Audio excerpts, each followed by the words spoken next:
Assalamualaikum warahmatullahi wabarakatuh. Good morning and afternoon, Mr. Ikoo Agus Yudhatama, as we know my English lecturer and other viewers. Welcome to my presentation. First of all, let me thank you for all coming here today. Let me start by saying a few words about my own background. I am Yudhatama Iswahyudi from MKN 203 and people know me as Ikoo. As you can see on the screen, our topic today is about Indonesian culture. That's why I use traditional clothes now, pagi. We will talk about whether traditional games, especially in Indonesia, can improve social skills. Okay. At the first slide, we have what is the meaning of traditional games. And then let me explain it to you. A traditional game is a children's game played by two or more people who aim for entertainment. In Indonesia, there are many traditional games found in various tribes in Indonesia. The founders of traditional games community are currently carrying around 2,500 types of traditional games in Indonesia. This data has been taken from Aceh to Maluku. This presentation will focus on the statement that traditional games improve people's social skills. Okay, let me start it. We have a slide about characteristic of traditional games. What is the characteristic of traditional games? Okay, the first, they don't teach player win and lose, values which are useful in daily life. What is the meaning of that? Traditional games are not about winners and losers. The focus of traditional games is to train social skills and interact with other people. The second, they help to develop imagination and creativity. What is the meaning of that? In traditional games, creativity and imagination are needed.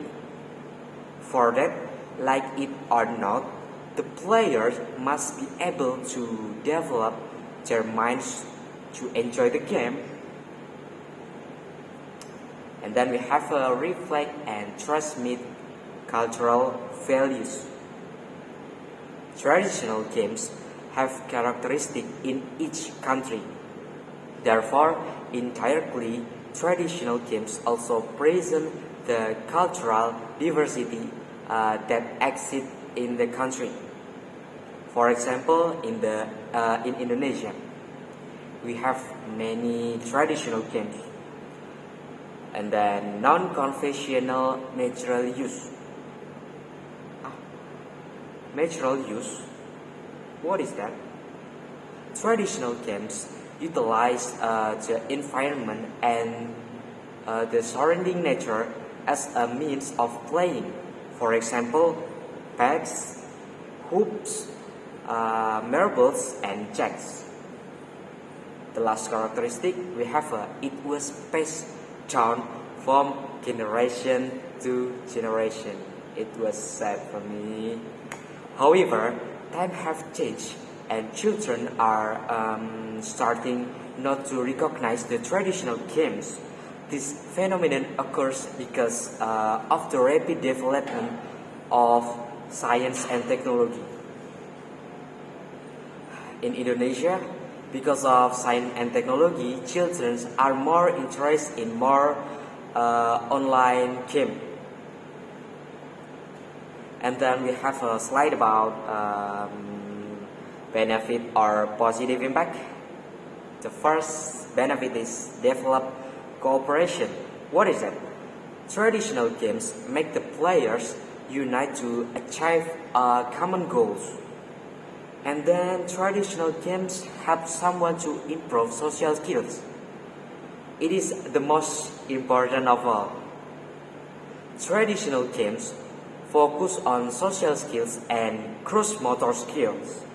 The instrument used to collect data showed that traditional games improve children's social skills and gross motor skill as they provide fun and stimulating activities, and then control themselves and develop empathy for others.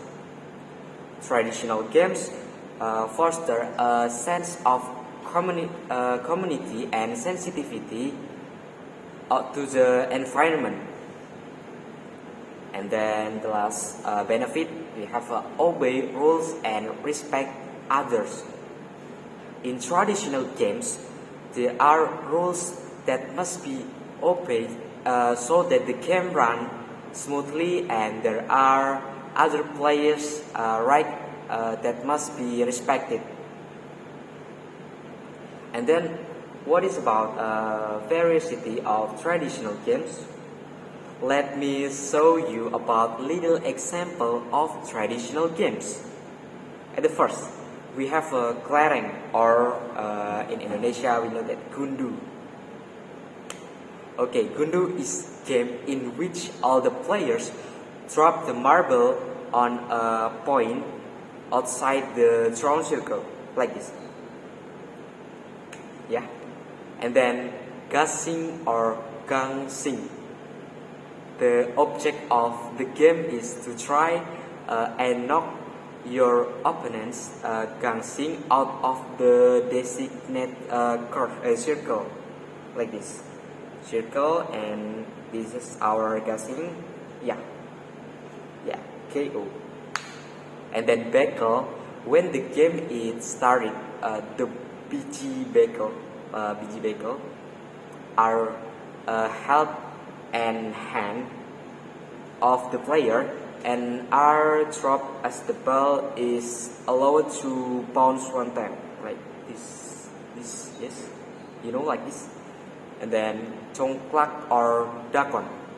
The game is played with 98 small markers such as cells or bits divided evenly between all the indentation, like computing in mathematics, yes. And then the last part, we have a conclusion about all we say it today. The conclusion is traditional games provide many benefits, especially for building social skills, and I agree about that. Therefore, it must be maintained until later, so that the future generation can get to know traditional games and keep playing them. And then, and that brings us to the end. I would like to thank you to Mr. Gede and others for the time and attention today. Wassalamualaikum warahmatullahi wabarakatuh.